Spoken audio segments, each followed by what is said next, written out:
ಬೇರೆ ಬೇರೆ ರೀತಿಯಾದ ಘಟನೆಗಳು ಕರ್ನಾಟಕದ ಬೇರೆ ಬೇರೆ ಜಿಲ್ಲೆಗಳಲ್ಲಿ ಇವತ್ತು ನಡೀತಾ ಇದೆ. ಪೊಲೀಸರ ದಕ್ಷತೆ ಕಡಿಮೆ ಆಗಿದೆ ಅಂತ ನಾನು ಆರೋಪ ಮಾಡಲ, ಅಥವಾ ಗೃಹ ಇಲಾಖೆ ಗೃಹ ಸಚಿವರ ಒಟ್ಟು ಇಲಾಖೆನಲ್ಲಿ ಇನ್ಯಾರ್ದಾದ್ರೂ ಹಸ್ತಕ್ಷೇಪ ನಡೀತಾ ಇದೆಯಾ, ಆ ಕಾರಣಕ್ಕೆ ಅವರಿಗೆ ಕೆಲಸ ಮಾಡ್ಲಿಕ್ಕೆ ಆಗ್ತಾ ಇಲ್ವಾ? ಈ ರಾಜ್ಯದಲ್ಲಿ ಪೊಲೀಸರಿಗಿಂತ ಅಪರಾಧಿಗಳು ಮೇಲ್ಗೈ ಸಾಧಿಸ್ಬಿಟ್ಟಿದ್ದಾರೆ. ವಿದೇಶಿ ಮಹಿಳೆಯ ಮೇಲೆ ಆದಂತ ಅತ್ಯಾಚಾರದ ಪ್ರಕರಣ ಇವತ್ತು ಅಂತಾರಾಷ್ಟ್ರೀಯ ಮಟ್ಟದಲ್ಲಿ ಹಂಪೆ ಪ್ರಸಿದ್ಧಿ ಆಗಿರೋದನ್ನ ನಾವು ಕಂಡಿದ್ದೇವೆ. ಒಂದು ವಿದೇಶಿ ಮಹಿಳೆಯ ಮೇಲೆ ಅತ್ಯಾಚಾರ ಆದ್ರೆ ಕರ್ನಾಟಕದ ಘನತೆ ಯಾವ ಹಂತಕ್ಕೆ ಹೋಗ್ಲಿಕ್ಕೆ ಸಾಧ್ಯ ಇದೆ? ರಾಜ್ಯದಲ್ಲಿ ಒಬ್ಬ ಗೃಹ ಸಚಿವರು ಈ ಎಲ್ಲ ಸಂಗತಿಗಳನ್ನ ಅರ್ಥ ಮಾಡ್ಕೊಳ್ತಾ ಇದ್ದಾರಾ? ಈ ಎಲ್ಲ ಸಂಗತಿಗಳು ಅನುಮಾನ ಮೂಡುವಷ್ಟರ ಮಟ್ಟಿಗೆ ಬೇರೆ ಬೇರೆ ರೀತಿಯಾದ ಘಟನೆಗಳು ಕರ್ನಾಟಕದ ಬೇರೆ ಬೇರೆ ಜಿಲ್ಲೆಗಳಲ್ಲಿ ಇವತ್ತು ನಡೀತಾ ಇದೆ. ನನಗೆ ಅನುಮಾನಗಳು ಹುಟ್ಟಿಸುವಂತದ್ದು, ಇಷ್ಟೆಲ್ಲ ಘಟನೆಗಳು ನಡೆದಾಗ ಪೊಲೀಸರ ದಕ್ಷತೆ ಕಡಿಮೆ ಆಗಿದೆ ಅಂತ ನಾನು ಆರೋಪ ಮಾಡಲ, ಅಥವಾ ಗೃಹ ಇಲಾಖೆ ಗೃಹ ಸಚಿವರ ಒಟ್ಟು ಇಲಾಖೆನಲ್ಲಿ ಇನ್ಯಾರ್ದಾದ್ರೂ ಹಸ್ತಕ್ಷೇಪ ನಡೀತಾ ಇದೆಯಾ, ಆ ಕಾರಣಕ್ಕೆ ಅವರಿಗೆ ಕೆಲಸ ಮಾಡ್ಲಿಕ್ಕೆ ಆಗ್ತಾ ಇಲ್ವಾ? ಪೊಲೀಸರಿಗಿಂತ ಅಪರಾಧಿಗಳೇ ಮೇಲ್ಗೈ ಆಗ್ಬಿಟ್ಟಿದಾರ ಅನ್ನುವಷ್ಟರ ಮಟ್ಟಿಗೆ ಅನುಮಾನಗಳು ನಿರ್ಮಾಣ ಆಗ್ತಾ ಇರುವಂತಹ ಸಂದರ್ಭದಲ್ಲಿ ಈ ರಾಜ್ಯದಲ್ಲಿ ಪೊಲೀಸರಿಗಿಂತ ಅಪರಾಧಿಗಳು ಮೇಲ್ಗೈ ಸಾಧಿಸ್ಬಿಟ್ಟಿದಾರ, ಅಥವಾ ಅಪರಾಧಿಗಳು ಮತ್ತು ಪೊಲೀಸರು ಒಂದೇ ದೋಣಿಯಲ್ಲಿ ಈ ಸರ್ಕಾರ ಬಂದ ನಂತರ ಓಡಾಟ ಮಾಡ್ತಾ ಇದ್ದಾರಾ? ಈ ರೀತಿಯಾದಂತ ಬೇರೆ ಬೇರೆ ರೀತಿಯಾದಂತ ಪ್ರಶ್ನೆಗಳು ಇವತ್ತು ಉದ್ಭವ ಆಗಲಿಕ್ಕೆ ಪ್ರಾರಂಭ ಆಗಿದೆ. ನಾನು ತುಂಬಾ ಘಟನೆಗಳಿಗೆ ವಿವರಗಳಿಗೆ ಹೋಗೋದಿಲ್ಲ. ಗೃಹ ಇಲಾಖೆ ಅಪರಾಧಿಗಳಿಗೆ ಜನಸ್ನೇಹಿ ಆಗಿಬಿಟ್ಟಿದೆ ಎನ್ನುವಷ್ಟರ ಮಟ್ಟಿಗೆ ಇವತ್ತು ಪೊಲೀಸ್ ಇಲಾಖೆಯ ವರ್ತನೆಗಳು ಗೃಹ ಇಲಾಖೆಯ ವರ್ತನೆಗಳು ನಡೀತಾ ಇದೆ. ಮಾನ್ಯ ವಿರೋಧ ಪಕ್ಷದ ನಾಯಕರು ನಿನ್ನೆ ಉಲ್ಲೇಖ ಮಾಡಿದ್ರು, ಹಂಪೆಯಲ್ಲಿ ವಿದೇಶಿ ಮಹಿಳೆಯ ಮೇಲೆ ಆದಂತ ಅತ್ಯಾಚಾರದ ಪ್ರಕರಣ. ಬಹುಶಃ ಇದೊಂದು ಸಣ್ಣ ಘಟನೆ ಅಥವಾ ಇನ್ಯಾವುದೋ ಒಬ್ರು ಅತ್ಯಾಚಾರ ಆಗಿದೆ, 4 ಜನರನ್ನು ಬಂಧನ ಮಾಡಿಬಿಟ್ಟಿದೀವಿ, ಆಗ ಅಷ್ಟರ ಮಟ್ಟಿಗೆ ಪೊಲೀಸರ ಹೆಗ್ಗಳಿಕೆ ಅಂತ ನಾನು ಅನ್ಕೊಳ್ಳೋದಿಲ್ಲ. ಪ್ರವಾಸೋದ್ಯಮದ ದೃಷ್ಟಿಯಿಂದ ಹಂಪೆ ಯುನೆಸ್ಕೋದ ಪಾರಂಪರಿಕ ಸೇರಿಸಿಕೊಂಡು ಇವತ್ತು ಅಂತಾರಾಷ್ಟ್ರೀಯ ಮಟ್ಟದಲ್ಲಿ ಹಂಪೆ ಪ್ರಸಿದ್ಧಿ ಆಗಿರೋದನ್ನ ನಾವು ಕಂಡಿದ್ದೇವೆ. ಇಂಥ ಪ್ರದೇಶದಲ್ಲಿ ಒಂದು ವಿದೇಶಿ ಮಹಿಳೆಯ ಮೇಲೆ ಅತ್ಯಾಚಾರ ಆದ್ರೆ ಕರ್ನಾಟಕದ ಘನತೆ ಯಾವ ಹಂತಕ್ಕೆ ಹೋಗ್ಲಿಕ್ಕೆ ಸಾಧ್ಯ ಇದೆ? ಪೊಲೀಸ್ ಇಲಾಖೆ ಅಥವಾ ನಿಮ್ಮ ಇಂಟೆಲಿಜೆನ್ಸ್ ಏನ್ ಮಾಡ್ತಾ ಇದೆ?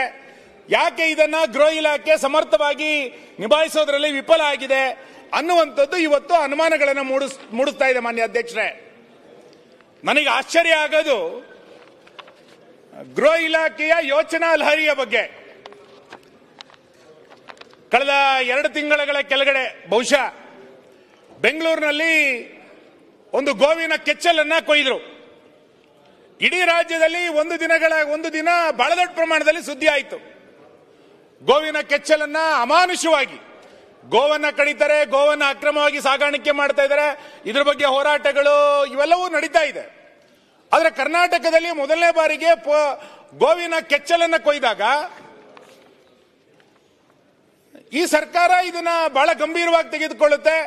ಬಹಳ ದೊಡ್ಡ ಪ್ರಮಾಣದಲ್ಲಿ ಗೋವನ್ನ ಪೂಜೆ ಮಾಡುವಂತ ಬಂಧುಗಳಿಗೆ ನೋವಾಗಿದೆ ಅನ್ನೋದನ್ನ ಈ ಸರ್ಕಾರ ಸ್ಪಂದಿಸುತ್ತೆ ಅಂತ ನಾವು ಅರ್ಥ ಮಾಡ್ಕೊಂಡಿದ್ವಿ. ಬಹಳ ಆಶ್ಚರ್ಯ, ಇದನ್ನ ಬಹಳ 2 ದಿನದಲ್ಲಿ ಈ ಸರ್ಕಾರ ಮುಗಿಸ್ಬಿಡ್ತು. ಯಾರೋ ಒಬ್ಬರನ್ನ ಅರೆಸ್ಟ್ ಮಾಡ್ತಾರೆ, ಅರೆಸ್ಟ್ ಮಾಡಿ ಅವನನ್ನು ಹುಚ್ಚ ಅಂತ ಕರೀತಾರೆ, ಅವನಿಗೆ ಮಾನಸಿಕವಾಗಿ ಸರಿ ಇರಲಿಲ್ಲ, ಅದಕ್ಕೆ ಅವನು ಹಂಗೆ ಮಾಡ್ದ ಅಂತೇಳಿ ಕೈ ತೊಳ್ಕೊಂಡ್ಬಿಡುತ್ತೆ.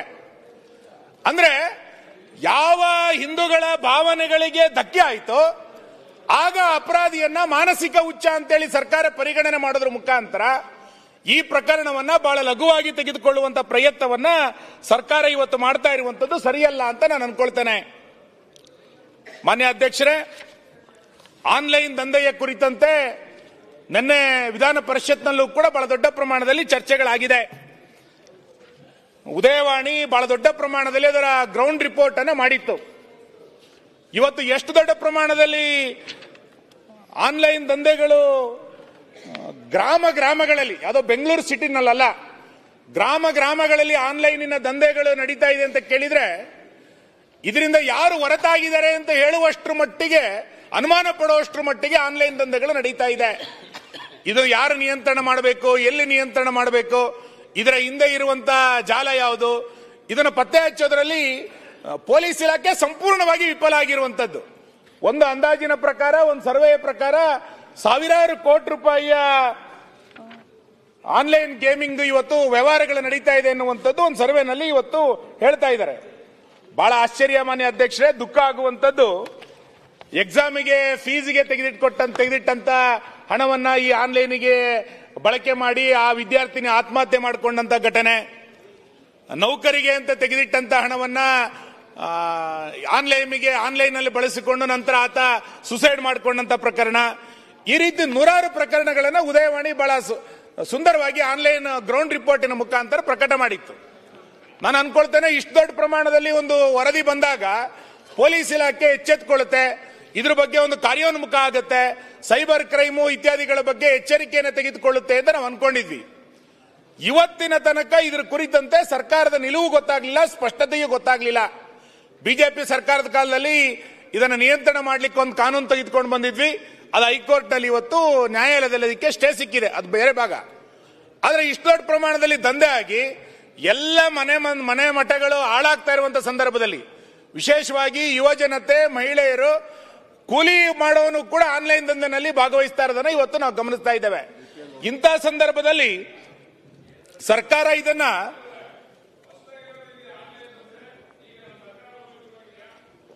ಕೊನೆಗೆ ಬರ್ತೀನಿ, ಅದಕ್ಕೆ ವೆಯ್ಟ್ ಮಾಡಿ ಬರ್ತೀನಿ. ಅದಕ್ಕೆ ಇದೊಂದು ಸಾಮಾಜಿಕ ಪಿಡುಗು ಅನ್ನೋದನ್ನ ದಯಮಾಡಿ ಇದನ್ನ ಅರ್ಥ ಮಾಡ್ಕೋಬೇಕು.